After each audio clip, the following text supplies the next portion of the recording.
Tai galbūt žinot tokį memą, kur 30-metis renkasi savo kitą ateities užsidegimą. Tai galbūt tai bus maratono bėgimas, galbūt tai bus podcastų įrašinėjimas, galbūt tai bus kažkokių egzotinių gėlių auginimas arba ten gaminimas duonos iš raugo. Tai, žodžiu, praktiškai sukako 30 ir man irgi atėjo šitas pasirinkimas. Tai nusprendžiau, kad maratoną dar bėgti biškį tingiu, bet, kaip matot, nuo podcastų toli nepabėgau. Tai mano vardas yra Kamila. Pagal profesiją aš esu tatuiruočių meistrė jau virš 10 metų, gal net ir šiek tiek ilgiau. Ir mano darbuose visada atsispindėdavo šiek tiek tos dvasingumo tematikos, kažkokios ezoterikos, mistikos ir panašių dalykų. Tai nors ir tatuiruoju ilgiau negu 10 metų, bet kiek save atsimenu, aš visada domėjausi dvasinę tematiką, pavadinkim tai, gal taip. Bet kai aš buvau maža, tai gal čia prieš kokius 20 metų, daugiau gal net, tada nebuvo kažko tokio, kaip mes turim šiai dienai dvasingumo. Tais laikais mes turėdavom 2 pasirinkimus. Arba tu eini į bažnyčią, arba tu eini, jeigu turi kontaktą, pas kokią būrėją, arba ten užkalbėtoją, panašius tokius dalykus. Ir visos tos būrėjos ir užkalbėtojos buvo labai apipintos kažkokia mistika, kažkokiu tokiu, kažko magišku, neaiškiu iki galo. Ir nieks ten nieko nesuprasdavo, bet gal bijodavo paklausti, kaip čia klausė, taigi visi čia žino ir kaip tu čia gali nežinoti, visi čia supranta, kad čia yra kažkokios antgamtinės galios, ane?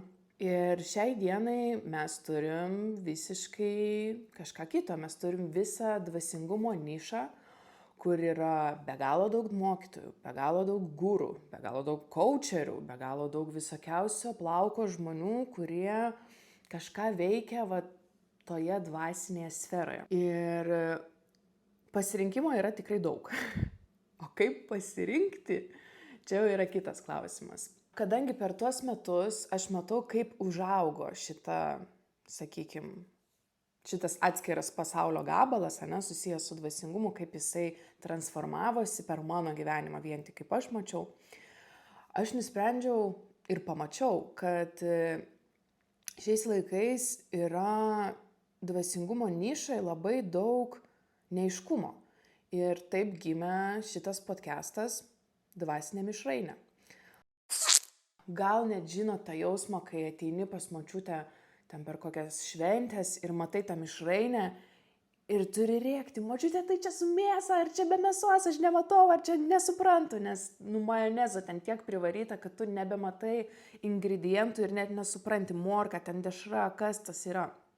Ir aš manau, kad panaši situacija, iš tikrųjų dabar mes tokią ir turim dvasiniam pasaulyje, kur yra labai daug neaiškumo, kažkokių paprastam žmogui yra pilnas žodynas žodžių, kur šiaip kasdienai nenaudoja, kažkokie ten čakros, čelinimas, visokie ten aurasoma, ayahuasca, šamanai ir panašus dalykai. Ir nepraktikuojantis žmogus, jam tie žodžiai gal yra kažkokie, ką aš žinau, ką jie reiškia, O tam dvasingumo pasaulyje, tai aišku, mes pradedam, kai mes jau gaudomės tame, mes jau pradedam kalbėti tai žodžiais ir panašiai. Tai dvasinės mišrainės idėja ir tikslas yra išsiaiškinti, apie ką visa tai yra. Tai podcasto metu aš kviesiu svečius, kurie bus, aišku, iš to dvasinio pasaulio. Ir šitoje vietoje aš esu žiūrovo vietoje ir aš palaikau tą nežinojimą. Nors daug metų ir pati praktikuoju, bet nusprendžiau, kad šiuo atveju aš esu žiūrovo pusėje ir aš tiesiog noriu savo svečiui užduoti tokius klausimus, kokius užduotų jam pirmokas, kuris nieko nesupranta apie dvasingumą.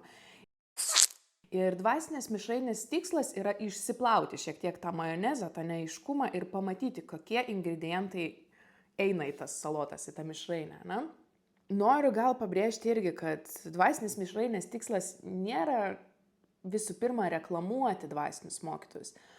Aišku, kažkiek to reklamavimo gausis, nes vis tiek spręs žiūrovas, ar jisai nori pas tą žmogų apsilankyti, ar jisai nori pasidomėti, ką tas žmogus veikia, šiuo atveju tas mano svečias.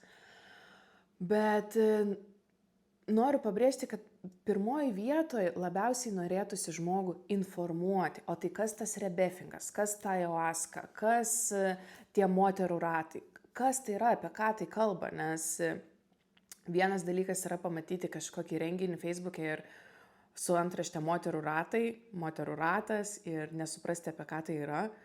O kitas dalykas, ką aš bandysiu padaryti čia, tai tiesiog informuoti ir išsiaiškinti. Tai visų pirma, podcastas yra, aišku, skirtas žmonėm, kurie, of course, domisi dvasingumu, nori gilinti savo žinias šitose sferose, nori pažinti kažkokius žmonės, kurie veda užsiėmimus, kažkokius veikėjus susijusius su dvasiniu pasauliu. Bet tuo pačiu, tai irgi yra podcastas žmonėm, kurie nesidomi šitais dalykais ir nori tiesiog paprasčiausiai juos suprasti. Tai kviečiu paspausti subscribe mygtuką tam, kad nepraleistumėt pirmo epizodo. O pirmas epizodas tikrai bus įdomus, nes pakviečiau svečią, kuris dvasingumo pasaulyje turi savo atskirą kalbą.